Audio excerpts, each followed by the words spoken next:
चुनाव में लगता है कि जनता दल ने अपना नाम बदल दिया है और जनता दल एस मतलब जनता दल संघ परिवार।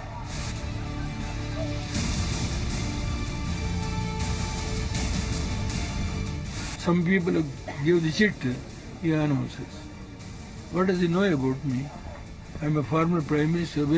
At what time, where is this boy? उनका एक ही काम है, उनका एक ही काम है, बीजेपी की B team. Kumaraswamy is an illusion that there will be a hung assembly, that he will play a kingmaker role. तो हमारे हाईकमांड डिस्कस करेगी, जरूर हमको तो जो हिस्सा मिलना चाहिए वो मिलना चाहिए।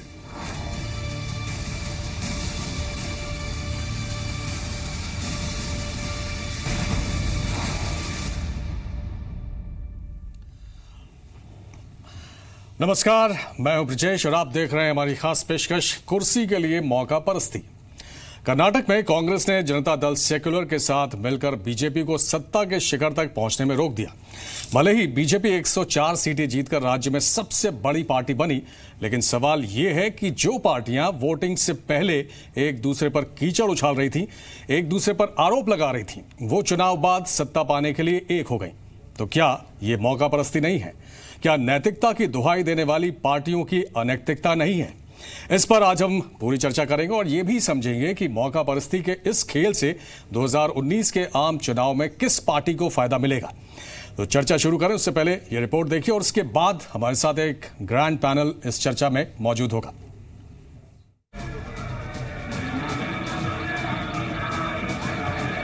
कर्नाटक में कुर्सी के लिए एक ऐसा नाटक देखने को मिला जिसकी कल्पना किसी ने नहीं की थी।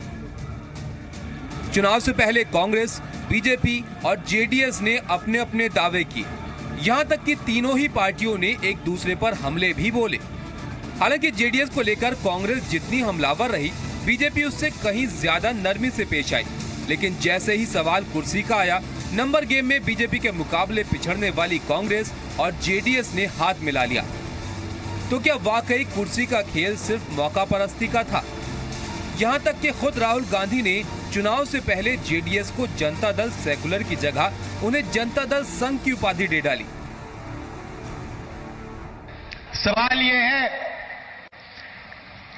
कि विचारधारा की लड़ाई में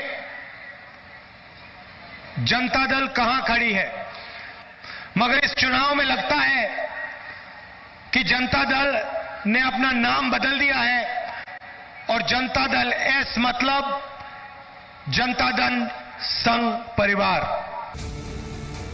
राहुल गांधी यही नहीं रुके। चुनाव से पहले राहुल हमेशा जेडीएस को बीजेपी की बी टीम कहकर बुलाते रहे। उनका एक ही काम है, उनका एक ही काम है, बीजेपी की बी टीम। उन्होंने निर्णय ले लिया है कि कुछ भी हो जाए, कुछ भी करना पड़े, बीजेपी को तो जिताना है। यहाँ तक कि खुद कर्नाटक पर 5 साल राज करने वाले मुख्यमंत्री सिद्धारमैया जेडीएस के कुमारस्वामी की मुख्यमंत्री बनने की ख्वाहिशों पर चुटकी लेते रहे। कर्नाटक के पूर्व मुख्यमंत्री सिद्धारमैया से चुनाव से पहले एक इंटरव्यू में जब एचडी कुमारस्वामी के मुख्यमंत्री या किंगमेकर की भूमिका के बारे में पूछा गया, तो सिद्धारमैया ने कहा था कि वो मुगालते में हैं। But there was a time when Kumaraswamy went on to become the chief minister with your opponent's help. No. Kumaraswamy is an illusion that there will be a hung assembly, that he will play a kingmaker role. All that is simply is dreaming. He can't do that. That situation will not arise at all. Congress party will clear majority, it will win.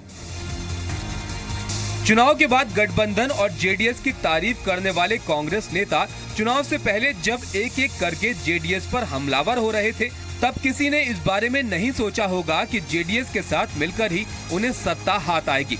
यही वजह है कि कांग्रेस अध्यक्ष राहुल गांधी ने जब पूर्व मुख्यमंत्री देवेगौड़ा पर टिप्पणी की, तो उन्होंने उसे राहुल की नादानी बता दिया। Though the Congress wants to destroy my party by misleading Rahul Gandhi. You don't know. Some people give the shit he announces. What does he know about me? I'm a former Prime Minister. At what time, where is this boy? हालांकि चुनाव के बाद परिस्थितियां भले ही बदल गई हैं और मौका पाकर कांग्रेस ने बिना शर्त जेडीएस को समर्थन दे दिया और अब बुधवार को कुमारस्वामी मुख्यमंत्री पद की शपथ लेंगे, लेकिन अभी दोनों पार्टियों के बीच रस्साकशी जारी। उम्मीद ये भी है कि मंत्री पद बंटवारे को लेकर दोनों पार्टियों में ठन सकती है। माना जा रहा है कि कर्नाटक में सत्ता के लिए संघर्ष में अभी कुछ और पन्ने खुलने बाकी हैं। कांग्रेस और जेडीएस के बीच जब तक सरकार की शक्ल को लेकर समझौता नहीं हो जाता, तब तक अभी वहां और टर्न और ट्विस्ट देखने को मिल सकते हैं। कांग्रेस के वरिष्ठ नेता मल्लिकार्जुन खड़गे ने कहा है कि सरकार बनाने पर फैसला हमारा हाईकमान करेगा। हम एक राष्ट्रीय पार्टी हैं। जेडीएस को हमने समर्थन दिया है, जो एक क्षेत्रीय पार्टी है। सभी मूल्यों को ध्यान में रखते हुए हमें ये ध्यान रखना होगा कि हमें उसी तरह का सत्ता में हिस्सा मिले। तो हमारे हाईकमांड डिस्कस करेगी। ज़रूर हमको तो जो हिस्सा मिलना चाहिए वो मिलना चाहिए। मिलकर काम भी करेंगे और जिन उसूलों के लिए हम दोनों लड़ रहे हैं, उन उसूलों को मजबूत बनाने के लिए क्या क्या तरीके अपनाना है वो अपनाना पड़ेगा। यानी नैतिकता, संविधान, जनता की भलाई, जनता का समर्थन जैसे भारी भरकम शब्दों का इस्तेमाल करने वाली सभी पार्टियों ने कर्नाटक में किसी भी मौके को भुनाने में कसर नहीं छोड़ी। एक तरफ जहां बीजेपी ने मौका परस्ती का उदाहरण देते हुए विधायक तोड़ने की कोशिश की, वहीं चुनाव पर एक दूसरे पर तंज कसने वाली कांग्रेस और जेडीएस ने कुर्सी के लिए हाथ मिला लिया। ब्यूरो रिपोर्ट, जी मीडिया। तो कर्नाटक में जो खेल चला और जिस तरह से चुनाव से पहले एक दूसरे को पानी पी पी कर कोसा गया और उसके बाद आपस में गठबंधन कर लिया गया, क्या ये सही है? इसी में हम बात करेंगे। हमारे साथ कुछ खास मेहमान इस चर्चा में जुड़ रहे हैं। राजीव जेटली बीजेपी से, राजकुमार भाटी जी मेरे साथ स्टूडियो में समाजवादी पार्टी से, शहजाद पूनावाला राजनीतिक विश्लेषक, दुष्यंत नागर राजनीतिक विश्लेषक और अंबिकानंद सहाय जी हैं वरिष्ठ पत्रकार। आप सभी का बहुत स्वागत है। शुरुआत दुष्यंत जी आपसे ही करेंगे। जो भी ये पैकेज जो आपने देखा, उसमें साफ तौर पर दिखाने की यही कोशिश थी कि किस तरह से चुनाव प्रचार के दौरान कोसा जा रहा था, पानी पी पी के कोसा जा रहा था और लांछन लगाए जा रहे थे, लेकिन उसके बाद जैसे ही नतीजे आए हाथ मिला लिया, सरकार बना ली। देखिए, राजनीति में विचारधारा महत्वपूर्ण होती है। बहुत सारी नैतिकता नहीं, नैतिकता और विचारधारा दोनों एक दूसरे के समग्र हैं, दोनों साथ साथ ही चलते हैं। चुनाव प्रचार के दौरान बहुत सारे आरोप प्रत्यारोप लगाए जाते हैं, लेकिन निर्णय आने के बाद उसको सबको स्वीकार करना पड़ता है और अपनी विचारधारा के हिसाब से फैसला लेना पड़ता है। जनता दल सेक्युलर पार्टी का नाम ही जनता दल सेक्युलर है और कांग्रेस पार्टी ने हमेशा धर्मनिरपेक्षता के लिए आगे बढ़ के देश के लिए एकजुट रखने के लिए काम किया है। दूसरा, किसानों के मुद्दों को लेकर दोनों पार्टियों की, चाहे वो जनता दल है या कांग्रेस पार्टी है, दोनों की नीतियों में, दोनों के कार्यक्रमों में बहुत अधिक समानता है। तो ये जो सरकार बनी है, ये विचारधारा के उसूलों पे, विचारधारा के साथ बनी है। दोनों एक दूसरे के नेचुरल एलाइज हैं। लेकिन 2006 में जनता दल सेक्युलर नहीं थी, जब बीजेपी का उसने साथ पकड़ा था और उस समय सरकार चलाई थी एच.डी. कुमारस्वामी ने। उस समय सेक्युलर वाली कोई बात नहीं थी, आज वो सेक्युलर हो गए। नहीं, वो शुरू से ही सेक्युलर है। वो तो 1996 से सेक्युलर है। कांग्रेस ने उनके पिता श्री देवेगौड़ा जी को प्रधानमंत्री बनाया। 16 महीने वो भारत के प्रधानमंत्री रहे। तो देवेगौड़ा जी ने अभी कहा है, निरपेक्षता के ऊपर किसी को कभी संदेह नहीं रहा। देवेगौड़ा जी ने ये कहा है कि इस बार जो गलती की थी कुमारस्वामी ने, वो सही हो गई है। बीजेपी का साथ उस समय पकड़ा था, अब उन्होंने गलती सुधार ली है, कांग्रेस का हाथ पकड़ा है, तो ये सही है। बिल्कुल सही है। और कुमारस्वामी जी का पिछला कार्यकाल भी देख लीजिए आप, उसमें वो भी निर्विवादित रहा है। कोई सांप्रदायिक हिंसा, दंगा कहीं पूरे गुजरात में नहीं हुआ। उन्होंने धर्मनिरपेक्ष मूल्यों की रक्षा की। मैं आपके पास आ रहा हूँ। एक दुष्यंत जी की बात, इसलिए मैं आधी उनकी हो गई बात, तो मैं एक बात, सिर्फ छोटी बात रखना चाहूंगा राजीव जी से पहले, कि इन्होंने कहा विचारधारा पे सारी चीजें निर्भर करती है। हम वो छोड़ देते जो राहुल गांधी ने जेडीएस की परिभाषा की, उन्होंने सुना 2 बार, पर वो उसके लिए भी, चलिए बीजेपी की बी टीम भी कहा।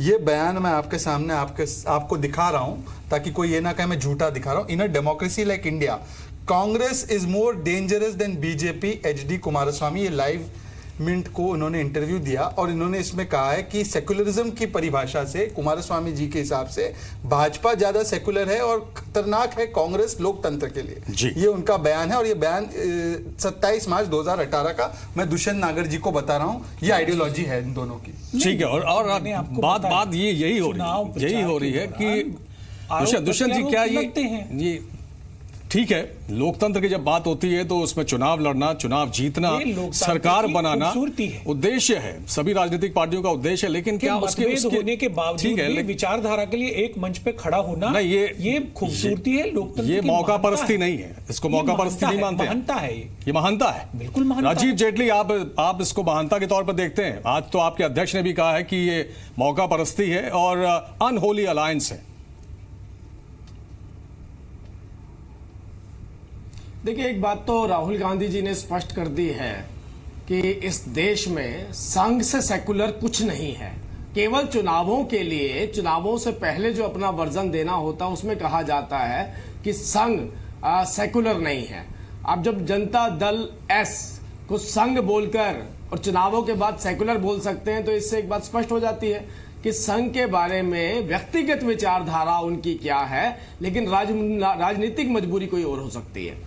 दूसरी बात, आज कांग्रेस के अपने विधायक, जेडीएस के अपने विधायक, जिन्होंने पूरी तरह से एक दूसरे की खिलाफत करी चुनावों के अंदर, और तो इनका सब शीर्ष नेतृत्व जिस पार्टी को कह चुका है कि वो भारतीय जनता पार्टी की बी टीम है और बी टीम के साथ अलायंस करके वो सोचता है कि इस देश में किसी तरीके से अपना सर्वाइवल कर लिया जाए। ये कैसी राजनीतिक दल की मजबूरी नहीं हो सकती, ये केवल उसकी मजबूरी हो सकती है जिसकी दुकान बंद हो गई हो। और जब दुकान बंद हो जाती है तो वो कुछ भी करता है, चाहे उसको सड़क पर बैठकर सामान बेचना पड़े, पटरी लगानी पड़े। और यही काम राहुल गांधी जी ने करके दिखाया कि आज एक तीसरे नंबर की पार्टी और लगभग 70 की सीरीज में रहने वाली पार्टी ने अलायंस करके, वो अलायंस भी कैसा, वो अलायंस भी ऐसा कि जिस विचारधारा के खिलाफ लड़ते रहे उनके साथ मिलकर अपना एक गठबंधन। राजीव, सवाल आप लोगों के ऊपर भी बहुत सारे हैं, एक संदेश तो साफ जाता है। सवाल आप लोगों के ऊपर भी बहुत सारे हैं, उस पर मैं आऊंगा, लेकिन दुष्यंत नागर जी रिस्पॉन्ड करना चाह रहे हैं आपको। नहीं राजीव जी, बहुत छोटा सा मैं आपसे ये पूछना चाहता हूं, बिहार में आपका अलायंस पाक और पवित्र कैसे है, जिसके डीएनए पे सवाल उठा, लोगों ने नाखून और बाल डीएनए जांच के लिए भेजे, उस पर थोड़ा प्रकाश और डाल देते आप तो जो जी बिजनेस के दर्शक हैं उनके ज्ञान में थोड़ा और वृद्धि हो जाती। हाँ, मैं बिल्कुल बताता हूं, बता दीजिए। बिल्कुल बताता हूं, बिल्कुल बताता हूं। वहां क्या आप नीतीश कुमार के साथ मिलकर चुनाव लड़े थे? वो अलायंस तो कहां बैठा है वो तो पूरा देश जानता है। बता दीजिए। जी राजीव बोलिए। आपका अलायंस कहां बैठा है वो तो पूरा देश देख रहा है। आपका एक पार्टनर थोड़े दिनों के लिए बाहर है और दूसरा पार्टनर अंदर बैठा। हम तो ईमानदारी की बात करते हैं, पारदर्शिता की बात करते हैं। नीतीश कुमार जी अपनी ईमानदारी तो कई राजनीतिक पार्टियों के अध्यक्ष भी हुए, प्रधानमंत्री अपनी ईमानदारी और पारदर्शिता के लिए जाने जाते हैं। आपके ऊपर अगर आपको एक ऐसे लिखने के लिए बोला जाए कि इस गठबंधन पे ऐसे लिखें और इसके नेतृत्व की परिभाषा निर्धारित करें, तो मुझे लगता है 5 लाइनों के अंदर भी आपको 5 बार भ्रष्टाचार लिखना पड़ेगा, तब जाके वो कंप्लीट होगा। तो हमें कम से कम ऐसा ऐसे लिखने को मिले तो उसके अंदर केवल पारदर्शिता और ईमानदारी और देश का विकास नजर आएगा। यही फर्क है हम में और आप में। विचारधारा किसे कहते हैं? हमारी विचारधारा। बिहार की बात नहीं की, कितना बढ़ गया पेट्रोल का दाम, कितना बढ़ गया? आपने बिहार की बात नहीं की, जो सवाल था, लोगों की जेब काट दी आपने। दुष्यंत भाई एक मिनट, आपका जो सवाल था, दुष्यंत जी का जो सवाल था उसका जवाब नहीं दिया। बिहार का जो अलायंस है, नहीं देते हैं, बिहार का जो अलायंस है उसको कैसे जायज ठहराएंगे आप? बिहार का अलायंस तो कांग्रेस और लालू जी का है। कांग्रेस, मैंने कहा ना, बहुत बड़ा नेतृत्व। सरकार में इंडिपेंडेंट सरकार चल रही है, क्या वहां पे वहां आपका किसी के साथ अलायंस नहीं है?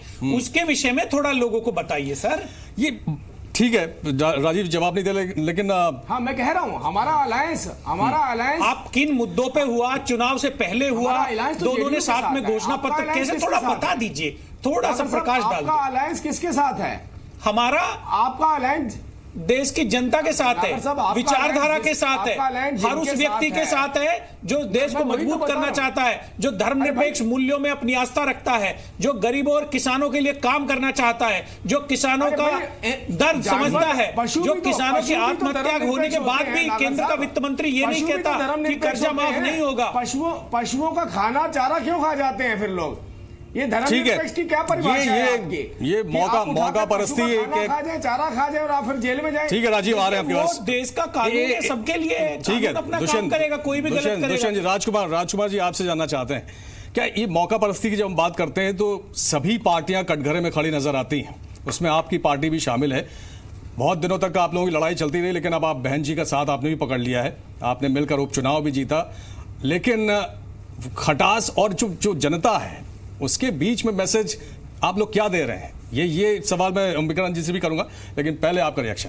देखिए, जो कर्नाटक में अभी हुआ वो ना तो गैर लोकतांत्रिक है, ना गैर संवैधानिक है, ना गैर कानूनी है, ना अनैतिक है। उसके लिए कानून में, संविधान में ही प्रावधान है। अगर किसी पार्टी को बहुमत नहीं मिलता है तो 2 पार्टी या 2 से ज़्यादा पार्टी मिलकर भी सरकार बना सकती है, संवैधानिक प्रावधान है, इसमें किसी को क्या आपत्ति हो सकती है। ना तो अवैध कर्नाटक में गठबंधन है, ना अवैध बिहार में है। और अगर भारतीय जनता पार्टी के मित्र कर्नाटक के गठबंधन को अवैध और अनैतिक मानते हैं तो उससे पहले उन्हें बिहार के गठबंधन को मानना पड़ेगा, गोवा के गठबंधन को मानना पड़ेगा, जम्मू कश्मीर के गठबंधन को मानना पड़ेगा। इस उद्देश्य से राजकुमार जी, सिर्फ इस उद्देश्य से, इस मकसद से कि बीजेपी को सत्ता तक ना पहुंचने दिया जाए, चुनाव प्रचार के दौरान जो बात अभी शुरू में हम लोग कर रहे थे कि आप पानी पी कर कोस रहे हैं, तमाम लांछन लगा रहे हैं, और जैसा कि अभी शहजाद भाई ने भी दिखाया कि किस तरह से एचडी कुमारस्वामी ने सवाल खड़ा किया है कांग्रेस के ऊपर, लेकिन सिर्फ सत्ता के लिए आपने हाथ मिला लिया। देखिए, कर्नाटक के चुनाव के बाद से लगातार मीडिया का एक हिस्सा इस सवाल को लगातार उठाया जा रहा है कि बीजेपी को रोकने के लिए, मोदी को रोकने के लिए, बीजेपी को रोकने के लिए, राजनीति जो भी करता है अपने आप को सत्ता में लाने के लिए और दूसरे को रोकने के लिए करता है। इसमें कौन सी अनैतिकता है? तो चाहे गलत रास्ता अपनाना पड़े। नहीं, गलत कौन सा रास्ता अपनाया? गलत रास्ता अगर अपनाया तो भारतीय जनता पार्टी ने अपनाया, जिसके पास 104 सीट थी, जिनके पास बहुमत नहीं था, कोई पार्टी उन्हें समर्थन नहीं दे रही थी, निर्दलीय भी उनके साथ नहीं थे। इसके बावजूद उन्होंने गवर्नर नाम की संस्था का दुरुपयोग करते हुए सरकार बनाने की कोशिश की, जोड़ तोड़ की कोशिश की, खरीद फरोख्त की कोशिश की, सत्ता से धमकाने की कोशिश की, ईडी से, सीबीआई से धमकाने की कोशिश की, सुप्रीम कोर्ट तक गए, लड़े, और जब अंगूर नहीं मिले तो लालची लोमड़ी की तरह कह रहे हैं हम तो नैतिक लोग हैं, हमें तो चाहिए ही नहीं था। मतलब अगर आप नैतिक हैं तो वो लोमड़ी भी बहुत नैतिक थी, जिसे अंगूर का गुच्छा नहीं मिला था। फिर किताबों में गलत पढ़ाया जाता है कि वो लालची थी, फिर किताबों में गलत पढ़ाया जाता है। और अगर लोमड़ी लालची थी तो लालची आप भी हैं, फिर आप भी नैतिक नहीं है। कहती है गुंडों की पार्टी, ये अलायंस कर लिया, हम करें तो रासलीला और दूसरा करें तो करेक्टर ढीला। ठीक है, ये कब तक इस देश में? शहजाद मैं नहीं कह रहा हूं। राजीव आ रहे हैं आपके पास, एक पार्टी ऐसा है, मैं एक दूसरा सवाल उठाना चाहता हूं। चलिए, ये उन पे आरोप करेंगे, वो इन पे आरोप करेंगे। मौका परस्ती का उदाहरण सब जगह है, बुआ बबुआ एक हो गए और वहां पे भी कई लोग डीएनए वगैरह की बात है, वो सही है सब। पर मैं एक चीज पूछना चाहता हूं कि कांग्रेस पार्टी अभी तक 98 से लेकर 2014 तक क्या थी स्थिति? कांग्रेस लेड अलायंस और बीजेपी लेड अलायंस, इन दोनों में मुकाबला होता था। कांग्रेस एक अलायंस को लीड करती थी, कांग्रेस सी टीम डी टीम नहीं थी, और बीजेपी भी ए टीम थी उस अलायंस की। आज बीजेपी, मोदी अभी भी ए टीम है, पर कांग्रेस की यह हालत हो चुकी है कि उसको कहीं पे भी सेटल करना पड़ रहा है। अब मैं इनसे एक सवाल पूछूंगा, इनका नेता कौन है इनके अलायंस टीम का? क्या राहुल गांधी के नाम पे सब एक साथ बोल सकते कि हाँ ये हमारा नेता? ममता जी तो नहीं बोलती, शायद भाटी साहब फिर भी उदार दिल के होंगे। दूसरी बात, भाटी साहब इतना ही प्रेम करते हैं कांग्रेस पार्टी से तो ये और बुआ मिलके कितने सीटें देंगे राहुल जी को? कह रहा ना, मैं पूछ भी नहीं रहा राहुल जी को, आना है तो आओ, वरना अपना लेकर जाओ। साइकिल से उतार दिया राहुल जी को जैसे चुनाव खत्म हो गए। तो मैं ये कहने का मकसद ये है मेरा कि ये रीजनल पार्टीज जो है बड़ी चालाक है। मोदी हटाओ के नाम पे एक्चुअली कांग्रेस हटा रहे हैं। हर जगह कांग्रेस को जो है मतलब रत्ती भर जगह भी नहीं दे रहे और कांग्रेस को बड़ा बाप बना के सिर्फ ये ढोंग कर रहे हैं और असलियत में बीजेपी को मजबूत कर रहे हैं। अलायंस में हम लोग आगे बात करेंगे, लेकिन अभी फिलहाल जो मौका परस्ती की बात चल रही है, मैं खुश नहीं हूं, मेरी पार्टी। अंबिकानंद जी, क्या ये माना जाए कि मौका परस्ती जो है राजनीति की जरूरत बन गई है? देखिए, ये जो टॉपिक आपका है मौका परस्ती का गठबंधन, और आज के ज़माने में जबकि नैतिकता का आवरण पूरी राजनीति से उतर चुका है, तो ये हम मान के चलते हैं कि जो भी पॉलिटिक्स होती है, जो भी राजनीति होती है, वो सत्ता प्राप्त करने के लिए होती है। अब मैं इसके गणित को समझाना चाह रहा हूँ सरल भाषा में कि देखिए, आवश्यकता आविष्कार की जननी है। आज की राजनीतिक आवश्यकता विरोधियों के लिए क्या है कि उनके अस्तित्व पे संकट है। एक तरफ विशालकाय नरेंद्र मोदी जी का व्यक्तित्व है, ऐसा हमने इंदिरा गांधी के ज़माने में देखा था जी, कि उनसे कोई एक दल लड़ नहीं सकता। तो आवश्यकता इस बात की है कि सब इकट्ठे हो। 1977 में इकट्ठे हो गए और इकट्ठे हुए बगैर प्रधानमंत्री का नाम डिक्लेयर किए हुए जी। ये चूंकि उस वक्त की आवश्यकता थी, उस वक्त भी अगर प्रधानमंत्री का कैंडिडेट पहले डिक्लेयर हो जाता तो ये गठबंधन हो नहीं सकता था चुनाव के पहले। और एक बात मैं आपके दर्शकों को याद दिला दूं कि उस गठबंधन में एक तरफ सीपीएम थी और दूसरी तरफ जनसंघ थी। जी, ये भी इस देश की सच्चाई है जी। तो जो बिटर बयानबाजी चुनाव के बीच में होता है, रिजल्ट डिक्लेयर होने के बाद वो सब बेमानी हो जाता है। अभी आपने बहुत खूबसूरती से राहुल जी के बदलते बयानों को दिखलाया। तो समझने की बात यहाँ ये है कि देखिए, हमारा ढांचा इस देश का सामाजिक तौर पे और राजनीतिक तौर पे संघीय है। और मैं स्पष्ट देख रहा हूं कि 2019 उस पे भी संघीय राजनीति की ओर बढ़ रहा है। उस पे भी चोट खूब पहुंचती रही है जी। और कांग्रेस के ऊपर तो बड़ा आरोप है कि किस तरह से राज्य सरकारें बर्खास्त की जाती थी, चाहे वो इंदिरा गांधी जी का टाइम हो या राजीव गांधी का हो। लेकिन शहजाद, मैं आपसे जानना चाहूंगा, आपको लगता है कि जब मेजॉरिटी मिलती है किसी पार्टी को तब तक तो ठीक है, लेकिन जैसे ही हंग असेंबली या हंग पार्लियामेंट जैसी स्थिति आती है वहां पर दिक्कतें शुरू होती हैं। वहां पर अनैतिक गठजोड़ भी हो जाएगा, हॉर्स ट्रेडिंग जैसी चीजें भी शुरू हो जाती हैं। और एक जो नया ट्रेंड आजकल शुरू हुआ है, आजकल नहीं बल्कि 80 के दशक से हम लोग देख रहे हैं, रिजॉर्ट पॉलिटिक्स का। ये तमाम चीजें जो है, आपको लगता नहीं है कि भारतीय राजनीति के लिए एक अच्छा संकेत नहीं है? देखिए, कोलिशन पॉलिटिक्स हमारे देश की वास्तविकता है और इसको एक चीज मैं अगर कहूं, वाजपेयी जी ने इस कोलिशन पॉलिटिक्स को मजबूत करने का एक बहुत अनोखा तरीका बताया था कि सबसे बड़ी पार्टी का अगर वहां पे प्रधानमंत्री या सीएम हो तो वो स्थिर रह सकती है। अगर सबसे छोटी पार्टी को गवर्नमेंट बना दो, बड़ी पार्टी उसको समर्थन दे और सबसे बड़ी पार्टी विपक्ष में बैठे, तो ये ज्यादा दिनों की मेहमान नहीं है। देवेगौड़ा जी का जिक्र कर रहे थे मेरे भाई दुष्यंत नागर। अरे देवेगौड़ा जी की सरकार कितने दिनों में खींच ली आपने? फिर 18 महीने ना, 5 साल तो नहीं करते। वैसे ही कुमारस्वामी की खींच दोगे। तो मैं पॉइंट ये है, अब कुमारस्वामी, देवेगौड़ा जी की सरकार 1 साल भी नहीं। अब मैं आपको बताता हूं, वाजपेयी जी की भी 13 महीने चली थी, वो भी सबसे बड़ी पार्टी के प्रधानमंत्री थे। ये कोई नियम नहीं बन जाता है, नियम लागू हो जाता है। वाजपेयी जी खुद 13 महीने में हट गए थे और पहले 13 दिन में हट गए थे। उन्होंने मेरी बात, सबसे बड़ी पार्टी के अभी 55 घंटे में हट गए। मेरी बात तो पूरी दो।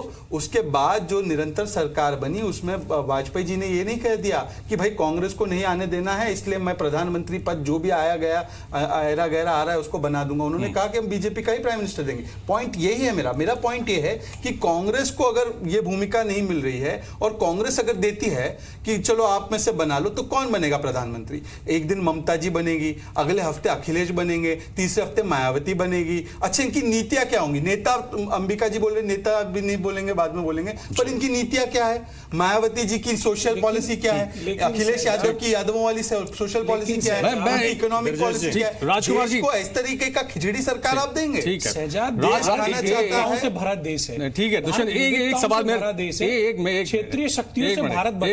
एक मिनट तो यहाँ क्षेत्रीय ये जो राजकुमार जी ने सवाल खड़ा किया था और गोवा, मणिपुर, मेघालय का जिक्र किया था, राजीव जेटली, आप लोगों के ऊपर यही सवाल खड़ा होता है। जब सबसे बड़ी पार्टी की बात आती है तब आप लोग आगे आ जाते हैं, जब गठबंधन की बात आती है तब आप लोग आगे आ जाते हैं। मतलब ये अपनी सहूलियत के हिसाब से सब कुछ चल रहा है। बिल्कुल नहीं, आप तो शुरू से लगाइए इसको। 1992 से लगा लीजिए, 67 लगा लीजिए, 1993 लगा लीजिए, 2005 लगा लीजिए, 2013 लगा लीजिए। ये हमारे वक्त की सरकारें नहीं थी, कांग्रेस की थी। और वक्त वक्त पे कांग्रेस ने किस तरीके से संविधान, जिसे हम कहते हैं, जिसे हम रिस्पेक्ट करते हैं कि जो भी हुआ वो संवैधानिक दायरे में हुआ। जब कांग्रेस को कहीं ऐसा लगता है कि सत्ता उनके हाथ से जा रही है तो वो प्रश्न चिन्ह सुप्रीम कोर्ट पे भी उठा देते हैं, वो प्रश्न चिन्ह चुनाव आयोग पे भी उठा देते हैं। जब गोवा का मसला आया था राजीव, वो भी गुंडे लगने, राजीव जब गोवा का मसला आया था तो बीजेपी की तरफ से हवाला दिया गया था। एक मिनट, लेकिन बीजेपी की तरफ से ये हवाला दिया गया था, एग्जाम्पल्स दिए गए थे कि किस तरह से झारखंड में, झारखंड मुक्ति मोर्चा के पास 17 सीटें थी, बीजेपी के पास 30 सीटें थी, लेकिन फिर भी जेएमएम और कांग्रेस को सरकार बनाने के लिए बुलाया गया। ये आप लोगों की तरफ से कहा गया था। फिर 2002 जम्मू कश्मीर का हवाला दिया गया, नेशनल कॉन्फ्रेंस के पास 28 सीटें थी, उसके बावजूद पीडीपी कांग्रेस को बुलाया गया। बीजेपी की तरफ से ये सब कहा गया था, गठबंधन की बात कही गई थी कि अगर गठबंधन है तो उसको गवर्नर बुला सकते हैं सरकार बनाने के लिए, लेकिन कर्नाटक में सबसे बड़ी पार्टी है इसलिए आप हमको पहले बुलाओ। ऐसा नहीं हुआ था राजीव। हाँ, मैंने कहा कि गोवा में भी और मणिपुर में भी कहां दावा पेश किया था कांग्रेस ने, गोवा और मणिपुर में कहां दावा पेश किया था। इन्हें अपने पे कॉन्फिडेंट नहीं था, ये नहीं गए थे राज्यपाल के पास। हमें अपने पे कॉन्फिडेंट था कि हम सबसे बड़ी पार्टी हैं। दो राजनीतिक दल ऐसे नागालैंड में तो गए थे, हार चुका हो, जिसके सारे मंत्री हार जाए, इनको मंत्री ठुकरा दें, वो लोग अपनी सरकार बनाने का दावा पेश कर रहे हैं इसी ग्राउंड पे। आज हमने गोवा में कर्नाटका में गए, लेकिन एक बात देखिए, हमने कभी डिसरिस्पेक्ट नहीं किया किसी गवर्नर को। हमने ये नहीं कहा कि संवैधानिक दायरे से बाहर निकल के वो कार्य कर रहे हैं, लेकिन राहुल गांधी जी ने तो गवर्नर नेशनल टेलीविजन पे झूठ मत बोलो, उठा दी, सीजीआई नेशनल टेलीविजन पे झूठ मत बोलो, आयोग के ऊपर उंगली उठा दी। ये नई थ्योरी मत लाओ कि कांग्रेस ने दावा पेश नहीं किया था। सत्ता से बाहर रहते हैं तो किसी के ऊपर भी उंगली उठा सकते हैं। हम कहते हैं कि रिस्पेक्ट कीजिए, संविधान की रिस्पेक्ट कीजिए। कम से कम आपकी दुकान बंद हो रही है, सबको मालूम है, क्योंकि राहुल गांधी जी की ना परचून की दुकान है, ना प्रोविजन स्टोर है। और मेघालय में क्या किया था राजीव? बंद हो रहा है, उनको कुछ ना कुछ। राजीव, मेघालय में क्या किया था आप लोगों ने? नहीं है कि इसी देश मेघालय में क्या किया था? कॉन्ग्रेस संगमा को आपने सीएम बना दिया, 2 सीटें आप लोगों के पास थी, वो भी पोस्ट पोल अलायंस था, वो सही है? नहीं, इन्होंने दावा नहीं पेश किया वहां पे सबसे एक मिनट शरद जी। राजीव। हाँ जी, मैं आपकी आवाज मिक्स हो रही थी, मैं समझ नहीं पाया आपने क्या। मेघालय का जिक्र कर रहा था मैंने कहा कि मेघालय में आपने पोस्ट पोल अलायंस किया, कॉन्रेड संगमा को आपने सीएम बना दिया, आप लोगों के पास सिर्फ 2 सीटें थी। तो ये एथिकल है, ये नैतिक। ये जो परिस्थितियां पैदा हुई, चाहे कम सीट हो, मैं आपसे कह रहा हूं ब्रजेश जी, मैं आपसे यही बात कह रहा हूं जी, यही बात कह रहा हूं। जो परिस्थितियां पैदा हुई, जो गवर्नर्स ने इनवाइट किया वक्त पे, कभी मेजोरिटी को किया तो कभी माइनॉरिटी को किया, कम सीटों वालों को भी किया और ज्यादा सीट वालों को भी किया। हमने प्रश्न चिन्ह नहीं उठाया उसके ऊपर, संवैधानिक अधिकार है, लेकिन इन्होंने तो गवर्नर से इस्तीफा तक मांगा। मैं बार बार इसी बात पे एम्फेसाइज कर रहा हूं कि हमें संवैधानिक संस्थाओं पर पूर्ण विश्वास है, चाहे वो कांग्रेस के वक्त पे रही हो, चाहे वो हमारे वक्त पे हो। ऐसा नहीं है कांग्रेस के पास मेजोरिटी नहीं थी, हरियाणा में नहीं थी, राजस्थान में नहीं थी, आपने देखा होगा मद्रास में, उस टाइम जो मद्रास 1952 में उस वक्त नहीं थी, और ऐसा भी रहा होगा कि कांग्रेस के पास मेजोरिटी रही। लेकिन प्रश्न चिन्ह उठाना अपने आप में यह दर्शाता है कि जिस 70 सालों तक देश में आपने राज किया, जो उसकी कॉन्स्टिट्यूशनल एजेंसीज हैं, आज कल राहुल गांधी जी कहते हैं कि every Indian institution is rubbish, तो आज इंडियन इंस्टीट्यूशन को ही रबिश बता रहे हैं। तो मुद्दा ये है कि आप सत्ता से बाहर हुए तो आपको पूरा उन्होंने संवैधानिक संस्थानों पर, पूरे देश की संवैधानिक संस्थाओं पर सवाल उठाए, उस पर मैं आता हूं, लेकिन दुष्यंत आप रिस्पॉन्ड करना चाह रहे हैं। एक मिनट, सुरजेवाला जी ने कहा कि सिंगल लार्जेस्ट पार्टी को बुलाओ। एक मिनट, तो कॉन्स्टिट्यूशनल एक्सपर्ट सुरजेवाला ने कहा 2017 में कि सिंगल लार्जेस्ट पार्टी को बुलाना चाहिए। राजस्थान में 2008 में कांग्रेस सिंगल लार्जेस्ट पार्टी थी, बहुमत नहीं मिली थी, बीजेपी चाहती तो गठजोड़ कर लेती इंडिपेंडेंस और अदर्स के साथ। मेरा सीधा सवाल का प्रिंसिपल क्यों चेंज हो? गठबंधन के मैं वही कह रहा हूं अम्बिकानंद शाह जी, आप बात कर लीजिए। पर सुरजेवाला जी एक मिनट, शायद ये बात जो शुरू में हम लोगों ने कही थी, मंत्री भारत के, ये सहूलियत की राजनीति है। दोनों सभी पार्टियां इसमें बार बार ये कहती है मेरी कमीज तुम्हारी कमीज से सफेद, लेकिन सब पे दाग है। सहूलियत की राजनीति तो है ही है। मेरा तो कमेंट मैं इस बात पे है कि भारतीय जनता पार्टी का करीब करीब पूरी तरह कांग्रेसीकरण हो चुका है। जो वो किया करते थे वो आज ये करते हैं, जो वो किया करते थे तब उसका विरोध होता था, अगर ये करते हैं तो तरह तरह की लॉजिक दी जाती है। देखिए, राजनीतिक एक महत्वपूर्ण बात अभी इस देश में ये हो रहा है कि हम 2018 में इन बातों को डिस्कस कर रहे हैं और 2019 सामने खड़ा है जी। देश किस दिशा में जा रहा है ये भारतीय जनता पार्टी के स्पोक्समैन को भी मालूम है, पूरी पार्टी को मालूम है। इसकी जिम्मेदारी किसके ऊपर है देश ले जाने की? देखिए, जनता पे है, जनता पे है, जनता तो देखिए मैं बताता हूँ सर, चुनती है, लेकिन वहां पे अगर सब गलत होने लगे तो जनता क्या करेगी बेचारी? मैं फिर कह रहा हूं, जिस देश में आप राष्ट्रगान को 1 मिनट याद करिए, पंजाब सिंध गुजरात मराठा द्राविड़ उत्कल बंगा।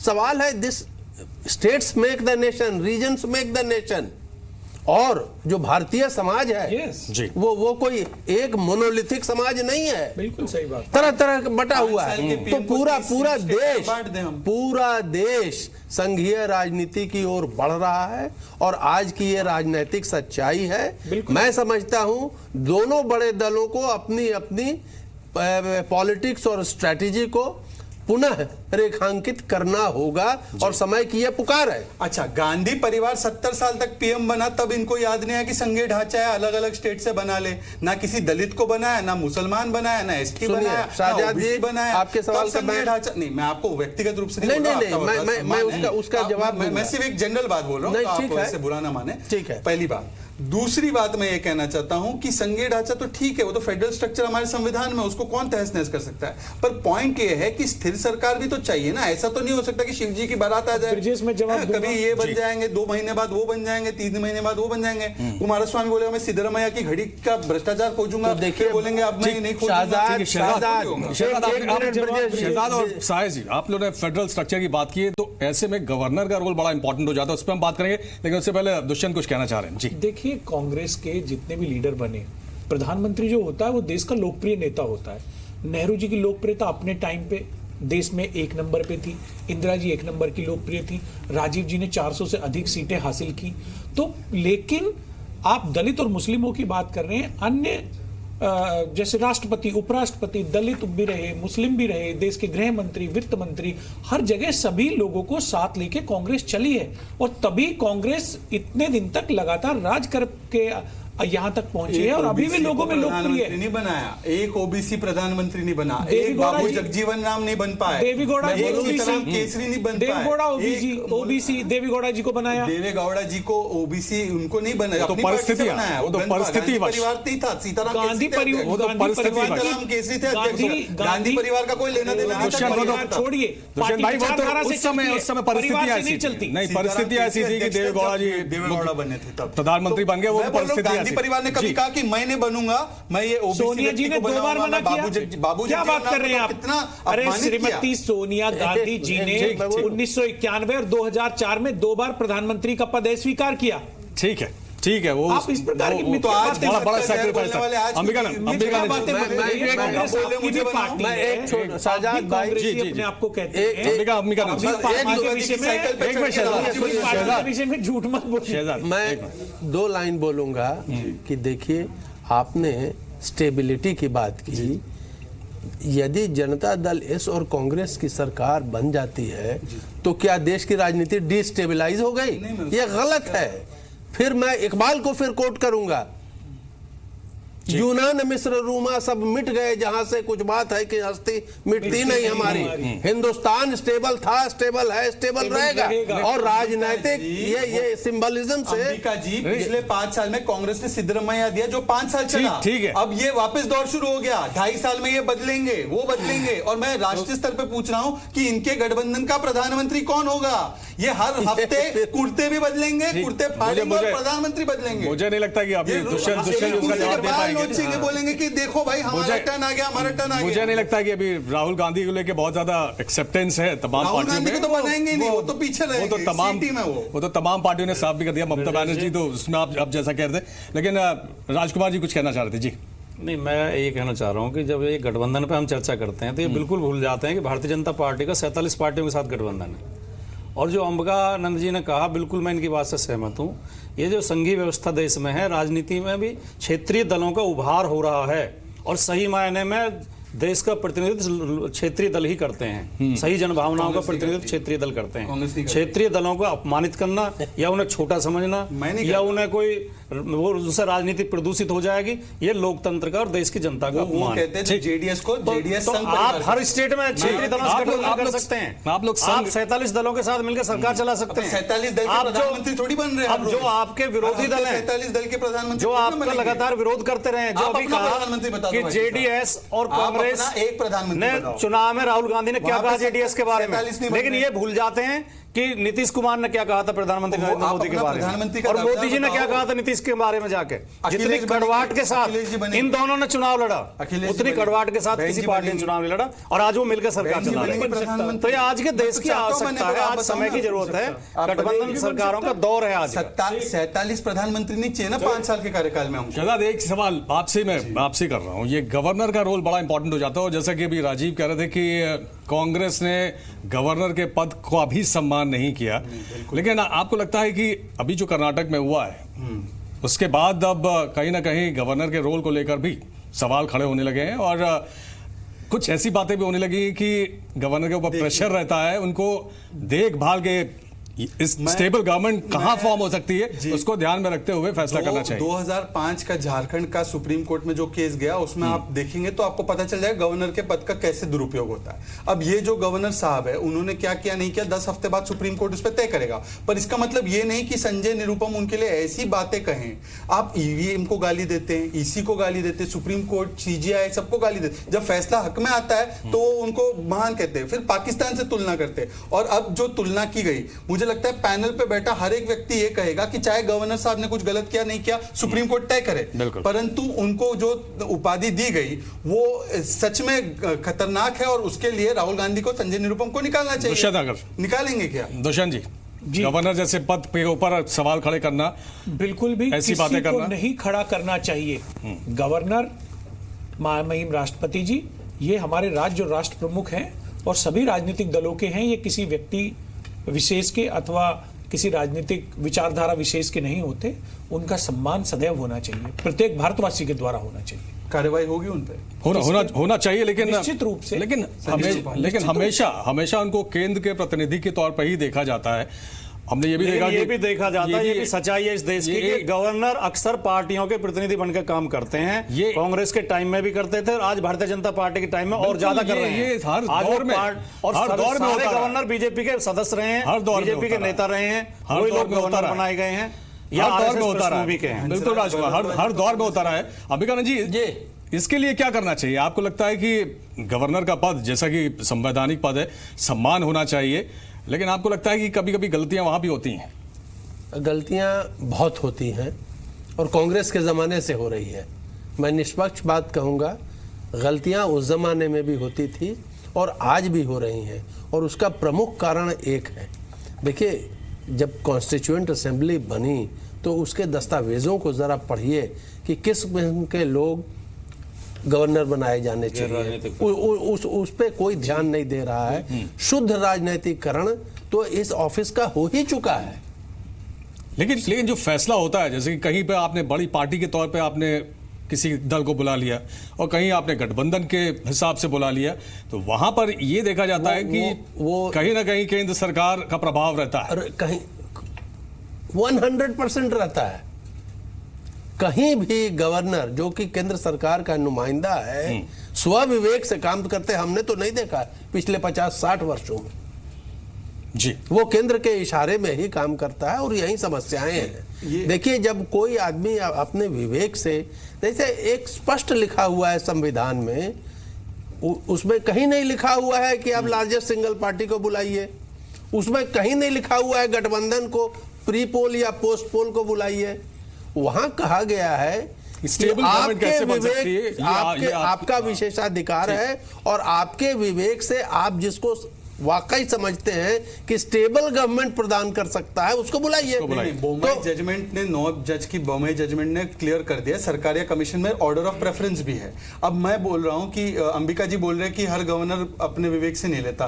गोवा का उदाहरण दिया जा रहा है। गोवा का मामला सुप्रीम कोर्ट गया था, सुप्रीम कोर्ट ने कोई एडवर्स टिप्पणी नहीं की। आज भी ये मामले पर कर्नाटक वाले तो शाहजहां जी नॉर्थ ईस्टर्न स्टेट के मामले में गवर्नर पे कितनी कड़ी आरोप लगाइए। नहीं, पीछे तो हुए हैं ना, झारखंड में तो अभी सुप्रीम कोर्ट ने नॉर्थ ईस्टर्न स्टेट के मामले में गवर्नर के ऑफिस पे क्या कमेंट्स दिया है, पढ़िए। ने क्या कमेंट दिया? आप मुझे जजमेंट में बताइए क्या दिखा है। ठीक है, कुछ नहीं। वो जो मामले में लिखा है तो वो उस केस को आप इस केस के साथ शहजाद, कर्नाटक चुनाव ने बहुत सारे इश्यूज खड़े किए हैं, उस पर हम लोग बहुत जल्दी चर्चा करना चाहेंगे। एक हॉर्स ट्रेडिंग को लेकर भी हुआ है कि ये इस तरह का जब स्थिति बनती है तो उसमें हॉर्स ट्रेडिंग की संभावना बढ़ जाती है। और राजीव, आपकी पार्टी के ऊपर जो कांग्रेस का आरोप रहा है वो यही रहा है कि समय आप लोग इसीलिए चाह रहे थे ताकि आप विधायकों की खरीद फरोख्त कर सकें, और कोशिश भी की गई, ये भी आरोप लगा है, लेकिन कांग्रेस इस बार एकजुट रखने में कामयाब रही है। खरीद फरोख्त की शुरुआत राजीव जी की पार्टी ने की है। 1996 का दौर याद होगा यूपी का। एक मिनट जी राजीव। देखिए, चुनावों से पहले ही फर्जी वोटर कार्ड किसने बनाए? कांग्रेस ने बनाए। चुनावों के बाद फर्जी ऑडियो वीडियो किसने निकाले? कांग्रेस ने निकाले। लेकिन मुद्दे की बात मैं काफी देर से अपने फिंगर रेज कर रहा था, वो इस बात को लेकर कर रहा था कि एक टेक्निकल बातों में जो अंबिका जी ने एक बात उठाई थी कि सब जनता निर्धारित करती है, और जनता क्या देखती नहीं होगी? इस देश के अंदर एक भी ऐसा क्षेत्र जिसके अंदर अगर कंपैरिजन किया जाए 70 सालों तक तो उसकी जो गति रही है विकास की वो ऑलमोस्ट 150% ऊपर चली गई है। आप देखिए, रेलवे को लीजिए, रेलवे में कहां पे 1100 किलोमीटर के हिसाब से ब्रॉडबैंड लाइनें बिछाई जाती थी, वो आज सुनिए वहां पे 1800 किलोमीटर। ठीक है राजीव, ठीक है। अरे राजीव जी, इतना बड़ा झूठ बोलो, रेलवे को बर्बाद कर दिया इस सरकार ने। कोई ट्रेन समय पे नहीं चल रही है, सारी ट्रेनें लेट, लोग परेशान है, लोगों को तकलीफ है। मोबाइल को आपने आधार से अभी ऐसा नहीं हुआ, जो कांग्रेस के टाइम में भी लेट चलती थी, ऐसा नहीं है। अब एक भी ट्रेन टाइम पे नहीं चल रही है। अरे बहुत सारे कारण होते हैं। अरे रेलवे को लेके आपको अपडेट दे देता हूँ राजीव, एक मिनट। रेलवे में ट्रेनें लेट चल रही है, उसको लेके मैं अपडेट दे देता हूँ। रेलवे बोर्ड ने आज ही एक बैठक बुलाई है, इसको संज्ञान में लिया है। तमाम जो जोन्स हैं उनको निर्देश दिए गए हैं कि आप लोग सुनिश्चित करें कि ट्रेनें टाइम पे चले। जी राजीव, आगे। सिग्नल नहीं चल रही है समय पे, वो भी संज्ञान लिया गया। मेंटेनेंस बड़े पैमाने पर, गंदगी हुई पड़ी है, बड़े पैमाने पर मेंटेनेंस गया बिल्कुल, टिकटों की कीमत बढ़ गई, टिकट के पैसे बढ़ गए, हर तरीके से रेलवे को यहाँ बैठे हैं। कम से कम कोई तो बाहर निकल कर आकर ये बोले, भ्रष्टाचार को छोड़कर कोई तो बोले, आकर बोलिए कि हमने आपकी सरकार से ज्यादा काम करके दिखाया। राफेल में क्या हुआ? राजीव जी, आप क्या बात कर रहे हैं? ऐसा काम नहीं है। भ्रष्टाचार के तो सारे इंफ्रास्ट्रक्चर पर रिकॉर्ड तोड़ दिए, सारे इलेक्ट्रिसिटी प्रोडक्शन पे चर्चा कीजिए। आपको पता है राफेल में क्या हुआ है? ये तो सही, आइए निकल के बाहर आइए, बात करिए ना थोड़ा। आप एक क्षेत्र उठाइए, हम उसी पे चर्चा करेंगे। आप बोलिए भ्रष्टाचार पे, भ्रष्टाचार को छोड़ के, आपका पसंदीदा क्षेत्र है, आप राफेल विमान के विषय में देश को बताइए। राजीव जी, देश जानना चाहता है राफेल की कीमत 3 गुनी कैसे हुई, कृपया इसके ऊपर प्रकाश। राफेल विमान के विषय में जो गद्दारी देश के साथ राहुल गांधी कर रहे हैं उसका अंदाजा उन्हें है। राहुल गांधी जी जो गद्दारी शब्द है ना, ये बड़ा सस्ता आपने समझ रखा है। गद्दारी उन लोगों ने किया जिन्होंने अंग्रेजों का साथ दिया। फायदे के लिए जयचंद वो लोग हैं, गद्दार वो लोग हैं जिन्होंने सैबोटाज करने की कोशिश किया भारत छोड़ो आंदोलन को, जो उनके साथ उत्तर प्रदेश में हो रहा है। गद्दार वो लोग हैं, गद्दार वो लोग हैं, उन लोगों की शुरुआत ही गद्दारी से है, जिन्होंने देश के साथ गद्दारी से ही राजनीति की शुरुआत की है। कंपैरिजन किया जाए, मापदंड तय किया जाए तो आपसे बड़े मेरा सवाल दब गया उनके पास। आप लोग नहीं, मेरा सवाल आप दोनों ने दबा दिया है। आप लोग कुछ और चर्चा करने लगे। विकास पे हम लोग बात करेंगे। हॉर्स ट्रेडिंग की बात कर रहा था मैं राजीव, सब क्वेश्चन डाल, और ये सीरियस इशू है, ये सीरियस इशू है। आप बात कर रहे थे कि जनता देख रही है, जनता आपका काम देख रही है, जनता ये भी देख रही है कि किस तरह से खरीदने की कोशिश होती है। दुष्यंत नागर आपके ऊपर आरोप लगा रहे हैं, लेकिन कांग्रेस के ऊपर भी बड़े बड़े आरोप है। पहले आप जवाब दीजिए, उसके बाद उनसे लेते हैं। देखिए, हमारी राजनीतिक दल ने एथिकल सरकार बनानी थी। माननीय येदियुरप्पा जी ने सदन के अंदर ये कहा कि मैं सेवा करता रहूंगा कर्नाटका की जनता का, लेकिन आप इनसे पूछिए, इन्होंने तो डकैती मारी है कर्नाटका की जनता पर, उसके विश्वास पर, जिन लोगों ने आपस में एक दूसरे को पूरी तरह से आप तो गोवा में दान करके आए हो ना, तरह से खारिज दूसरे की डकैती लग रही है आपके तरीके से, आपके हिसाब से जवाब मिल गया तो आपको डकैती लग रही है। कर्नाटका की जनता के विचारों पे, कर्नाटका की जनता के मैंडेट पे, गोवा में तो कुछ नहीं है, की सोच पे, गोवा में तो कुछ भी नहीं हुआ, बिहार में तो आपने खुलेआम डकैती डाल दी। जनता के साथ नहीं हो सकता। मैंने आपसे कहा जेडीएस और कांग्रेस सिद्धारमैया जी जेडीएस के बारे में क्या विचारधारा रखते हैं, राहुल गांधी जी जेडीएस के बारे में क्या विचारधारा रखते हैं, नीतीश कुमार जी के विषय में आपके पार्टी के प्रेसिडेंट हमारे प्रधानमंत्री जी के क्या विचार थे, इस बात को लेकर राजीव जी थोड़ा उसके भी याद कर लीजिए। दल कौन रही, आप ना कर सको या तो मैं बताऊं, भारतीय जनता पार्टी एक बड़ी विचित्र स्थिति, मुख्यमंत्री हार गए। एक स्थिति, हाँ आपने हॉर्स ट्रेडिंग की बात की, यहाँ पे आप ये भी जोड़िए कि हॉर्स ट्रेडिंग में क्या बोला कि पैसे और कैबिनेट पोस्ट ऑफर की गई, एफआईआर तो अभी नहीं हुई कोई भी, पर यहाँ पे तो सीएम पोस्ट को देके स्टेबल ट्रेडिंग करने का काम हो गया। जिसको ये कह रहे थे संघ परिवार का बी टीम है, उसको आपने पूरी स्टेबल दे दी, तो उसका स्टेबल ट्रेडिंग की भी बात होनी चाहिए। आपने तो सीएम पोस्ट को गिरवी रख के बोल दिया कि भैया आओ ले लो, और जो है हमारे खिलाफ जो केस आप खोलने वाले थे, 5,000 करोड़ का गबन पकड़ने वाला हूं इन सिद्धरमैया वालों का। जाति के नेता का अपमान कर रहे हैं। नहीं, सिद्धरमैया भी पिछड़ी जाति के थे, उसको क्यों हटा दिया? प्रधानमंत्री आपने तो दलित को बनाने की बात की थी, दलित को क्यों हटा दिया? सिद्धरमैया ने कहा मैं दलित को बनाऊंगा, दलित को बनाओ, तो परमेश्वर जी को डिप्टी सीएम, दलित को भी बनाओ, परमेश्वर जी को डिप्टी सीएम बना रहे हैं। देखो डिप्टी सीएम अपमान कर रहे दलित भाई का। नहीं क्यों नहीं बनेंगे, दलित भी बनेंगे। दलित भाई को बनाया था। दुष्यंत जी सवाल ये अब इसलिए खड़े होते हैं, सीटें कम, मोदी को हराने के लिए सीटें कम, जेडीएस के पास सीटें कम, सीटें आपकी ज्यादा। जब सत्ता में आती है तो कुछ लोगों के पेट में दर्द होता है। गांधी परिवार बड़ा बना रहा था, 70 साल से गांधी परिवार ने मुसलमान बनाया, एससी बनाया, एसटी बनाया, स्थायी दवा खोजनी चाहिए। बनाया गांधी परिवार ने किसको बनाया भाई? बाबू जगजीवन राम को बाहर कर दिया, बाबू जगजीवन राम जी को हमने रक्षा मंत्री बनाया, रक्षा मंत्री बनाया, चरण सिंह जी को हमने प्रधानमंत्री बनाया, देवी गौड़ा जी को प्रधानमंत्री बनाया, शैलाश ये दूसरी तरफ हमने बनाया, कांग्रेसियों ने बनाया। अरे ये चर्चा दूसरी तरफ जा रही है। चरण सिंह को अपनी पार्टी में ले लिया। मेरा जो सिंपल सवाल है दुष्यंत जी, ये है सीटें कम जेडीएस की, आपके पास सीटें ज्यादा, लेकिन सीएम वो बन रहे हैं। अभी जो खबरें आ रही हैं उसके मुताबिक मंत्री पद को लेकर भी थोड़ी सी खटपट शायद शुरू भी हो गई है। एक सवाल ये भी खड़ा हो रहा है कि ये गठबंधन चलेगा कितने दिन? कुमार स्वामी जी का रिकॉर्ड देखते हुए जो उन्होंने पहले किया था बीजेपी के साथ, 5 वर्ष, पूरे 5 वर्ष चलेगा। रही बातें, 2 बड़े नेता कर्नाटक में हैं, मल्लिकार्जुन खड़गे जी और आदरणीय पूर्व प्रधानमंत्री देवी गौड़ा जी, उनके बातचीत से सारी चीजें हल हो जाएंगी। सभी वर्गों को प्रतिनिधित्व दिलाने का कार्य कांग्रेस की ऐसी परंपरा है, वो करती रही है।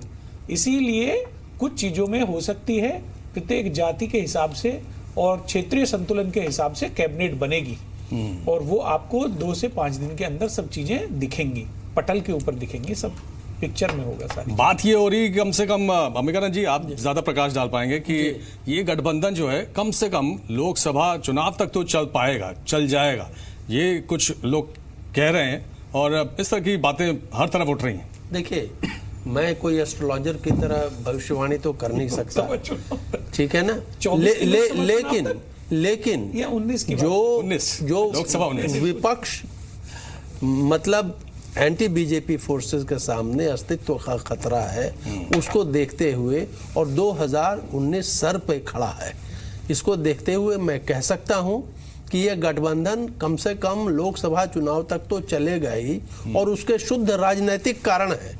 देखिए, अगर प्री पोल में एडजस्टमेंट इन दोनों में होता तो ये 156 सीट जीते हुए होते और 55% इनको वोट मिलता।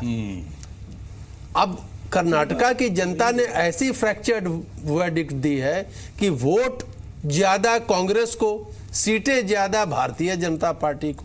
अब जनता क्या इशारा कर रही है ये जनता जाने, लेकिन मुझे ये स्पष्ट प्रतीत होता है कि 2019 लोकसभा चुनाव की तरफ हम तेजी से बढ़ रहे हैं और ये गठबंधन चलेगा, और इसको सपोर्ट मिल रहा है गंगा बेल्ट से। आप देखिए कैराना में क्या हो रहा है, फूलपुर गोरखपुर में क्या हुआ, और यही जेडीएस का साथ सिर्फ 1 सीट वाली बहुजन समाज पार्टी का आना बहुत महत्वपूर्ण है जी। ये पूरी संघीय राजनीति लेकिन इस देश ने गठबंधनों का दौर देखा है कि किस तरह से वो फेल भी होते रहे हैं। ये भी जैसा आपने ये जनता पार्टी का जिक्र किया था, उसके बाद क्या हाल हुआ वो भी हमने देखा। दोनों की दोनों सफल गठबंधन का मॉडल है। पर उसमें बड़ी पार्टी का बड़ी पार्टियां नहीं थी। हाँ। चिंता मत करिए, भविष्य में भी बड़ी पार्टी का ही बनेगा। प्रमोद महाजन जी ने आपकी पार्टी का प्रधानमंत्री बनेगा। अच्छा, आप प्रसन्न होइए। प्रमोद महाजन जी एक बार पार्लियामेंट में स्पीच दे रहे थे, तो उन्होंने बोला कि चाइना वालों ने उनसे पूछा डेमोक्रेसी क्या है इंडिया में, तो उसमें उन्होंने बताया कि हमारे सोशल मीडिया पे बड़ा सिंगल लार्जेस्ट पार्टी ऑपोजिशन है, second largest party outside government, third largest party in the government और fourth largest party one man party in the government. ये दौर लाने वाले हैं दुष्यंत नागर, हर हफ्ते एक प्रधानमंत्री बनाएंगे, सभी क्षेत्रीय दलों को ये चांस देंगे।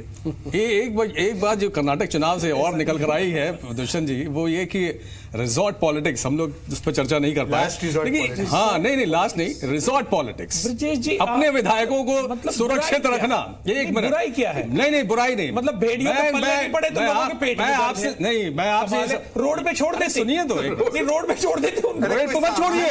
आपको विश्वास ही नहीं है अपने, आपको विश्वास ही नहीं अपने विधायक में, वो लॉयल रह पाएगा। आपको लगता है कि वो बिक जाएगा, आपको लगता है कि वो बिक जाएगा, इसके पकड़ के रखो, उसको बंधक बना कर रखो। ये ट्रेंड जो है, आपको तो सहानुभूति रखनी है।